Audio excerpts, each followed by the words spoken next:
bookish friends, my name is Christine and today I have a video for you, an unboxing video of the Once Upon a Book Club Halloween edition.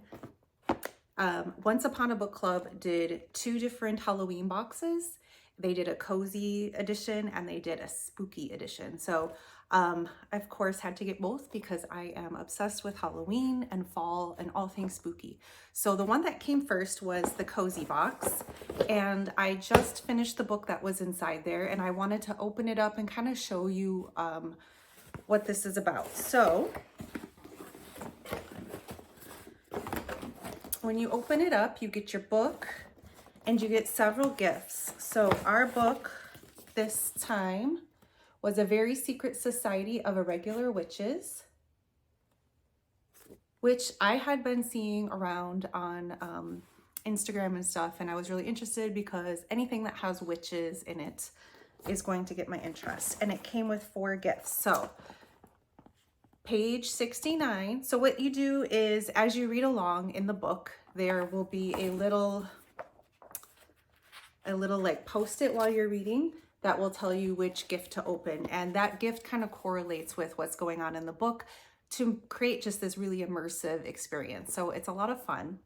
So this one came with 4 gifts. We have one to open on page 69, page 146, and look at how cute these boxes are.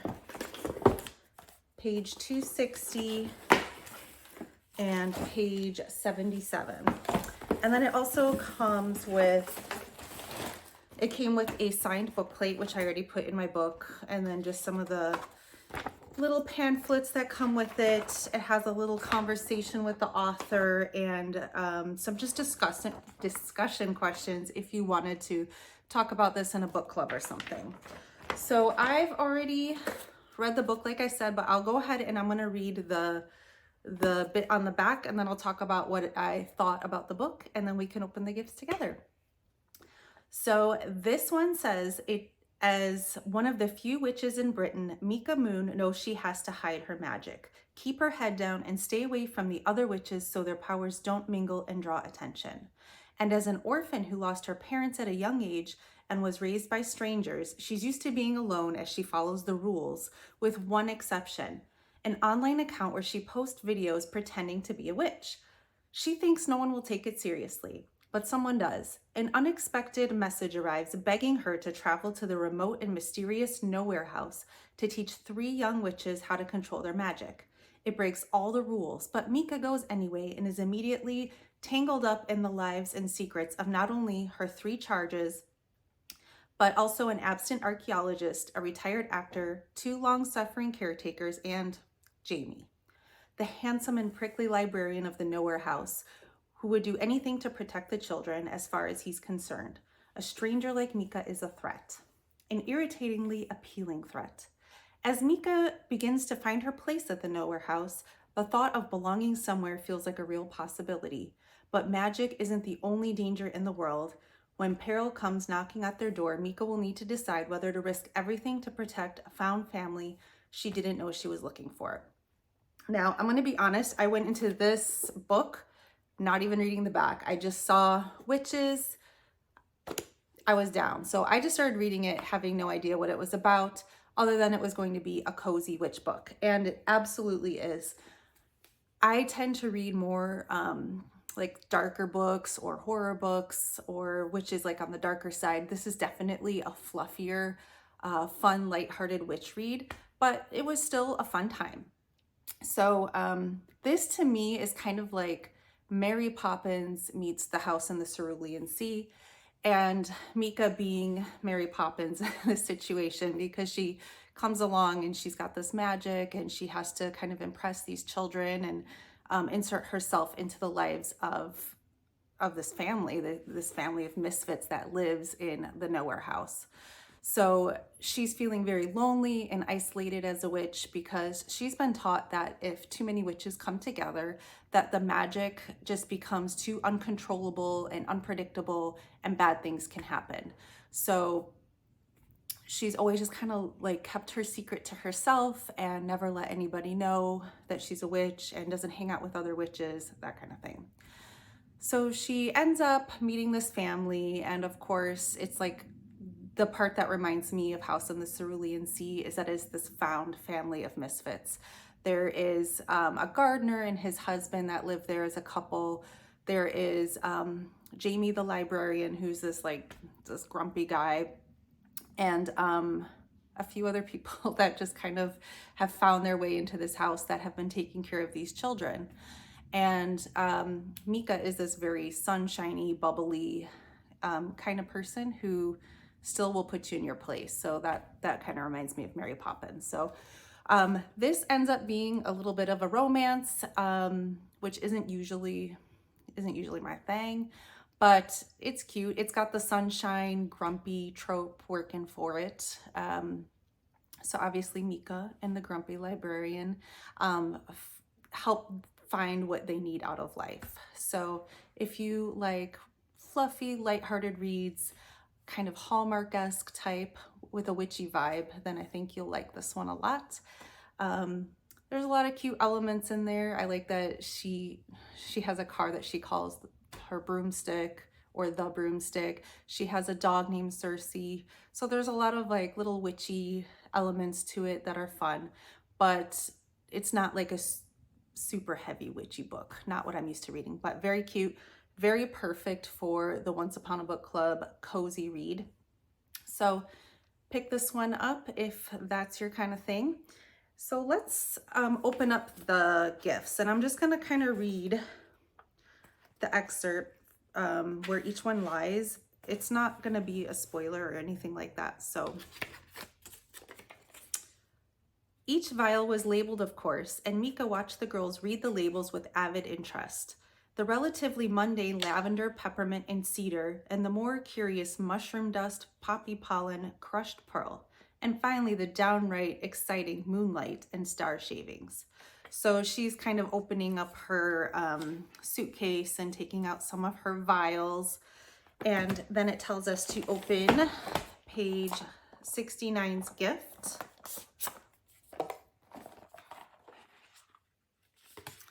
This is very cute. So a little card here that says Mika's can't do withouts. And it's got peppermint.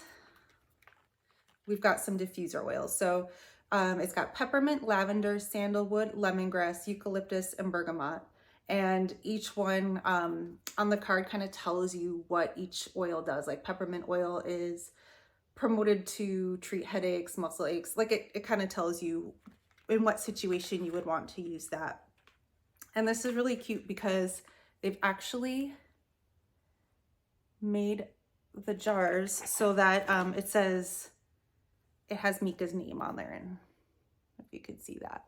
So they've put their own little spin on it, and it has recommended use on the back. So I do have a diffuser. I will definitely be giving these a try. This is a fun gift.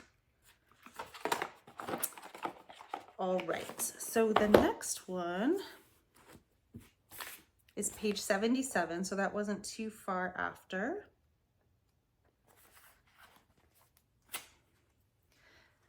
And this says, sitting cross-legged on the floor with everything laid out around her, she reached for the fine gold threads of magic in the air and set a small witch fire going under the smaller of her cauldrons. She opened her spell book to a blank page, bit the end of her pencil, and brainstormed ideas. Well, I could tell it's not a cauldron, but let's see what we have inside. Oh, this is so cute. The Witch's Cookbook. Look at that. 50 wickedly delicious witchcraft-inspired recipes. This is fun. So we have Enchanted Forest tacos. What else? What else? Cheesecake spell jars. Oh yeah. I love cheesecake. I got a little excited for that. This is so cute. Honestly, if I just got these two gifts and the book, the Witch's Cookbook, the book, and the diffuser oils, I would be happy. This is already a great box. So the next one isn't until page 146. Here we go. He did as he was told. While he waited, he picked up the tumbler, somewhat appalled to find herself watching the movement of his throat as he swallowed. Mika turned away and went back to the meteor shower. The smaller of her two cauldrons was bubbling, fortunately, and she gave it a stir, checked the thin curl of smoke coming out of it, and tapped the second silver spoon gently against the side of the cauldron. More cauldrons. Are we going to get a cauldron? Let's see. We've got page 146, and I love this because this box is actually got this print on it, and I could totally reuse this to keep stuff in. I'm a weirdo like that. I like, oh, whoa. We got some cauldrons. It says Mika's cauldrons. The smaller of her two, oh, it's actually just the quote that I just read to you. So it's a set of 3 bath bombs and a silver spoon. These are so cute. Oh, they smell good. So there's 3 of these. So now I guess I could share one with my son, who always tries to steal my fun bath stuff. And then it came with this. So this must be the silver spoon.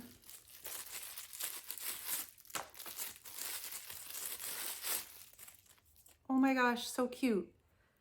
The spoon like this, and then I don't know if you could see, oh, there's probably too much of a reflection, but it says Witch's Brew, and it has a little cauldron.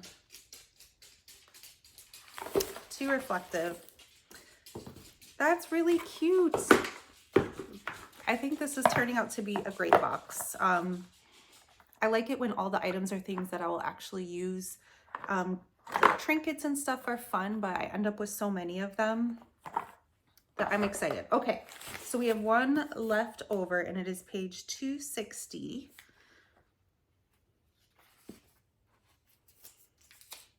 She packed one more thing, a silver key taped inside the copy of Sense and Sensibility, Primrose's favorite book.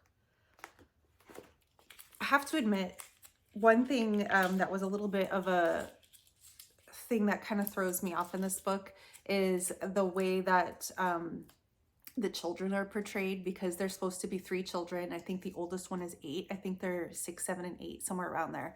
But the way that they speak in the book is just not the way an 8-year-old would speak. Like, to me, they sound like they're teenagers, or they just have the vocabulary of a young adult. They're just things that 8-year-olds wouldn't say. So you do have to have a little bit to suspend your disbelief a little bit there. That was just a little side note. So page 260, and this one's actually wrapped like a present, and this is the cutest paper. It has cauldrons and witches' hats and brooms and bats. So let's open this up. And it's in a little box that looks like a book. Sense and Sensibility by Jane Austen. Look at that.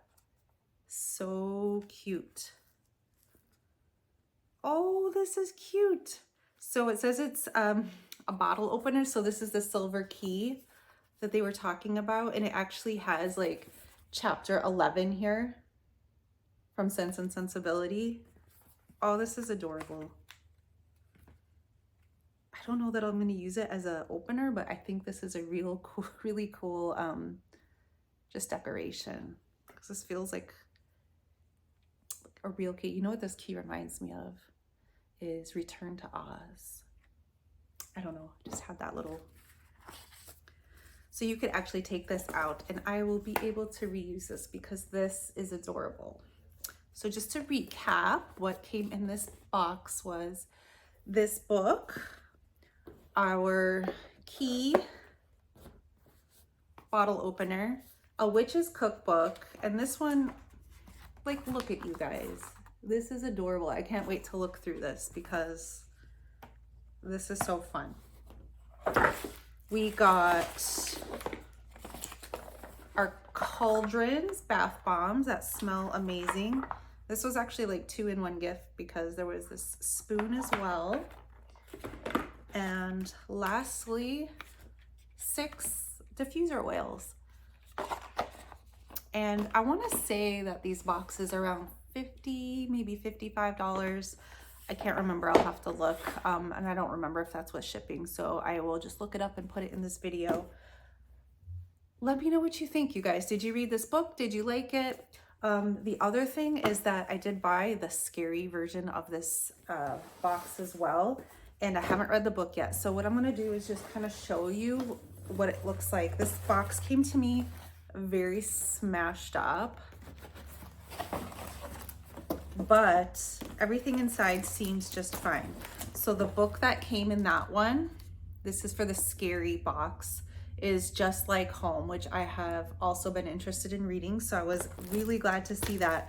And I just wanted to show you these gifts because they are in like the coolest looking packaging. Look at that. Look at that. Bloody handprints. I love it. So let me know what you think about, it's kind of hard, like when I'm reading this, I want to open the presents as I go, but also I want to kind of do an unboxing, but it's hard to do because, you know, obviously this takes place over several days. So if there's a better way I should do that, let me know, but I will come to you later with that video showing you the spooky box. So thanks for watching, everybody. This was actually my first video, so if you could like, subscribe, comment, all that stuff that we're supposed to beg you to do. If you could do that, I'd really appreciate it, and have a great day.